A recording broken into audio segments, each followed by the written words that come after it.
This is interesting. So I've just come to this point in this road where it turns into a giant mud bog.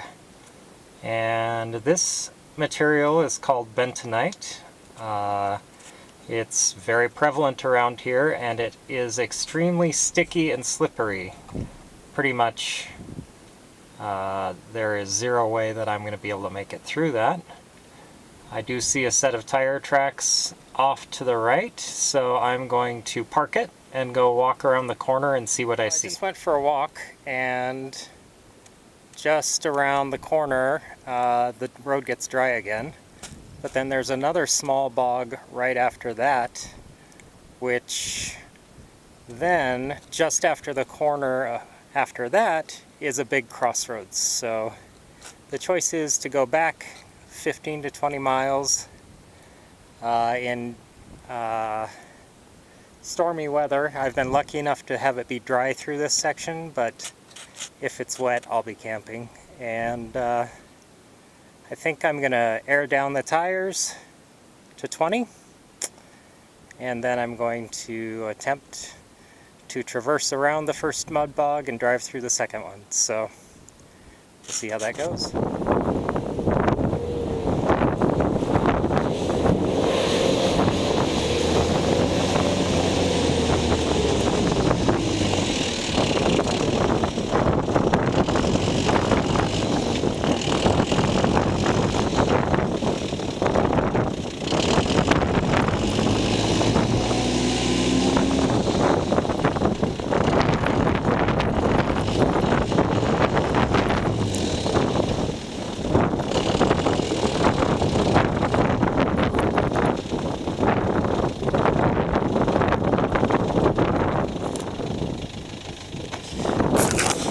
Well, what you just missed is me getting the transfer case high centered.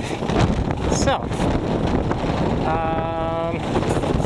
luckily I have not buried myself completely yet, so I'm going to get out the shovel and start making some clearance for stuff before I let the tires dig in any deeper. As you can see, I made it quite a bit further forward than I am now, and then I backed up to try and get another run. And so now you're asking yourself, well, what have I got to get unstuck? Well, I have a shovel, and I have a spare tire, and a 20,000 pound ratcheting tie-down strap, and a crowbar. And that's about it. So, let's see what we can do.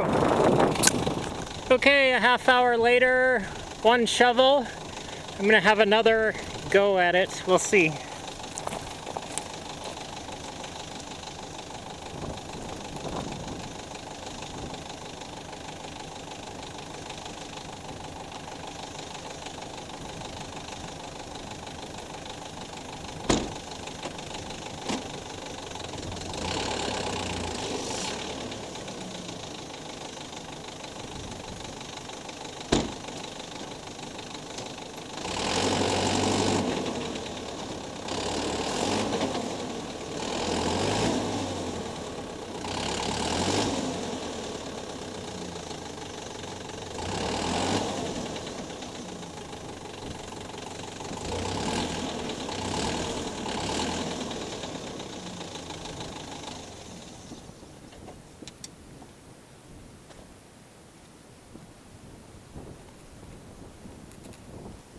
Well, it looks like more digging is in order. Or maybe I'm camping. I don't know. Well, it's about an hour later now, and I stopped to think about it and drank some water. And decided that what I'm going to do is tie a ratcheting tie strap to the axle and jack the car up to get the tire up out of the mud hole. I decided to start on the worst stuck, which is the right rear. And I used my spare tire as a jacking plate. So, thus far, Been able to get the truck up out of the mud, oh, about 2 inches because the tire sank a bit. And you can see the high water line on the wheel, so that's about all I got on the first attempt, but I'm now going to set the truck down on something. I'm going to have to go get some rocks in between the tire and the jack and lower the jack and then spin up the jack a little more and have another go at it. So, and when I'm done back here, I'll do the front. Oh, I also put a ladder out in the road right over there, so there is zero possibility of anybody driving by without noticing that I'm stuck 50 feet away from the main road. Not that that's that main a road. I would guess 1 to 2 cars a day go by there. So, and it's Wednesday. Well, there's a couple of nice things going on here. I'll get to digging out underneath later, but it being the desert, the soil is drying out really quickly.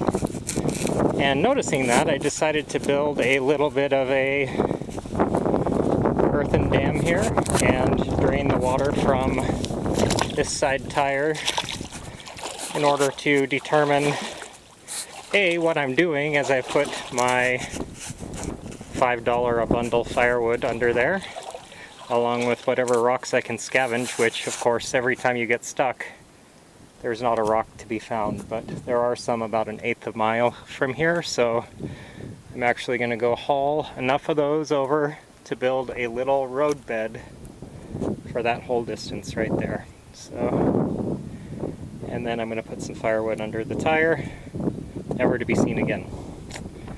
So, meanwhile, this is draining nicely, and so hopefully I can get this front tire to drain enough to get some purchase. Then we'll give it another go after jacking up the front and putting some rocks under it as well.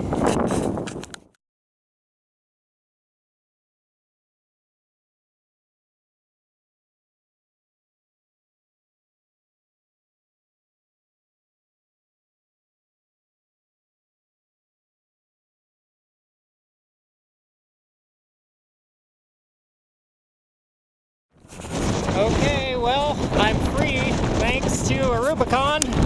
He came to my rescue about the time I was all dug out, and we used the 30,000 pound ARB strap that I had in the way, and we're out. So, no tow truck, and some pretty massive carnage over here, but